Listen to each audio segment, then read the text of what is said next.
Hello Cancer, thank you for joining me for your weekly forecast for week commencing the 1st of October for the Sun or the Ascendant. Of course, the Sun and Mercury are in your sector of home, family, emotion, foundations and atmospheres. So a very sensitive transit is ongoing. But on Monday and Tuesday, the Sun is forging a very potent link to Mars. If you are making any changes to where you live, especially if they're physical changes, like bashing walls down, extending, or perhaps a real substantial upgrade to the fabric of where you live, then you can really be very action-orientated as this week begins. But of course, Pluto and Saturn are still very active in your sector of relationships. And Pluto this week is going to be clashing with Mercury. And it's possible that in a relationship with someone you're quite close to, it could be a family member, could be a flatmate, could even be a partner, there is the potential for a misunderstanding. But one party can be much more strident about articulating their opinion. If you're someone who does really resist confrontation, which is often the case with Cancerian people, it's going to be possible that a situation may be presented to you that you really do need to discuss. If you can, try not to back out of this. Try to find a way to keep the lines of communication open, especially as Venus, the planet of loving, slams on the brakes and goes into a retrograde in the sign of Scorpio, the most glamorous part of your scope, through to the end of this month. The suggestion is that relationships, therefore, are still going to require a degree of care. And with the Sun clashing with Neptune in the second half of this week, that is a particularly complex influence. With the Sun in your 4th house, Neptune in a very expansive, growth-orientated part of your scope since 2012, if there is anything that you're trying to evolve, grow, be more adventurous around, you just need to be mindful of how this is going to impact on the foundation of your very existence in terms of your emotional security. So any ideas that come up, even if they're extremely imaginative, which is entirely possible with Neptune, they still have to feed into what's right for you, what makes you feel secure and safe. Yet despite Venus's retrograde, it is forging a semi-sextile with the Sun this week.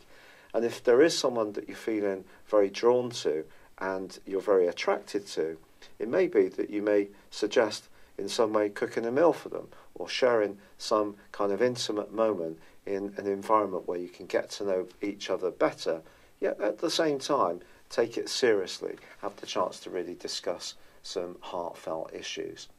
It's been a real pleasure being with you. I'd love it if you would like or comment on this video, or if you've yet to do so, please do subscribe to this channel. Thank you. Hello Cancer, thank you for joining me for your monthly forecast for September for the Sun or the Ascendant. Thanks so much for bearing with me, and I'm sorry I'm delivering this a little late due to my recent health problems. This month begins enormously positively for you. The Sun is in the sign of Virgo, which is Earth. You're, of course, water, but if we think of the bed of a river, Earth carries water very positively. So your energy is going to be flowing, and it's going to be around your ideas that you really have an opportunity to shine. Now, whether you want to tell people about a great idea you have for a book, or you're attending an interview or doing a presentation, or you're interested in digital media with your own website or blog, this is your chance to shine. But also, the Sun in this location can be very much about a physical desire to move around more. So if you've gone through a period where you've been a bit more sedentary or a bit more relaxed, this is a chance to be more active too. But as this month begins, Mercury, the planet that rules Virgo, is locked away in the sign of Leo still, and on the 3rd of the month comes out of shadow. This means it gets back to the point where the retrograde began on the 26th of July. If there has been a financial issue that you've been waiting for a resolution around, it can start to move forwards in a much more productive way. But also, on The 9th, Venus, the planet of love and affection, moves out of an area where it's been seeing you more mindful of creating a very comfortable home environment into a much more playful, gregarious, and also romantic location. And this gives you an opportunity in the following 28 days to really create quite an impact on anyone you come into contact with. It's a playful influence as well. So if you are someone who's more social, this and the location of the sun, and also Mercury moving into Virgo on the 9th, and a fabulous new moon on the same day, all primes up an opportunity for you to be much more outgoing, much more interactive with other people, and that's something to really relish.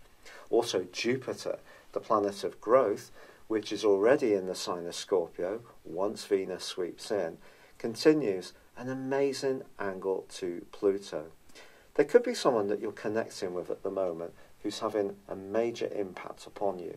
This could be in a romantic context, it could be in an inspirational sense, it could be just that you cooperate on some kind of creative venture, handicrafts even, but you both seem to drive each other on and inspire and enthuse one another. And some good fortune can come for you around one relationship this month. But of course, Mars, the planet of drive, has been in your opposite sign since the middle of August.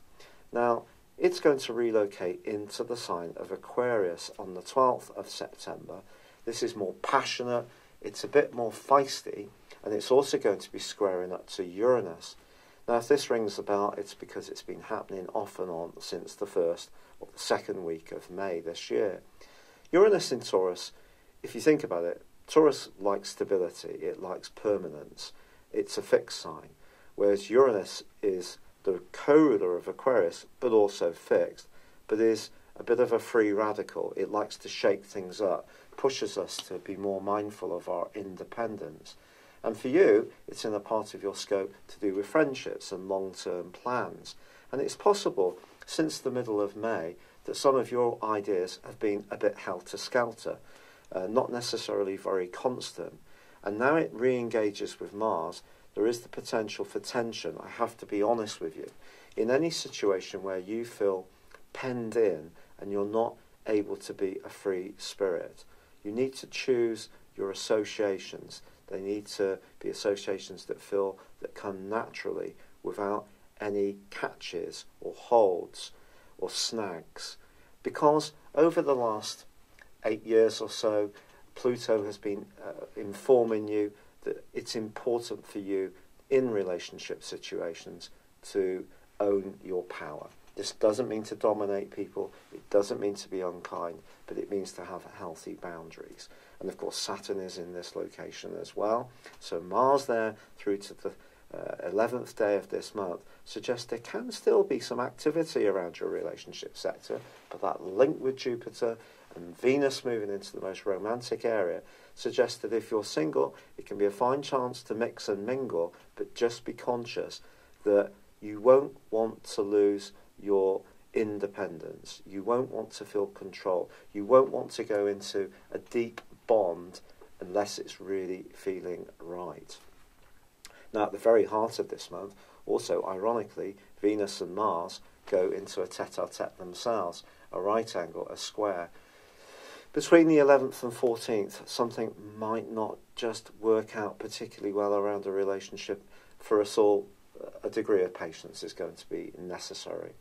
But on the 22nd, Mercury speedily relocates out of the sign of Virgo and into the sign of Libra.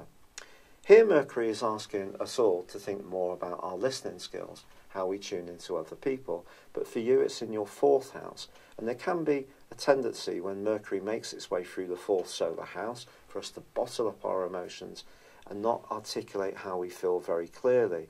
Also, on the following day, the Sun passes into the sign of Libra too. Now, this is an opportunity for us all to be more diplomatic, to be more conscious of balance in our approach to things, the usual Libran characteristics.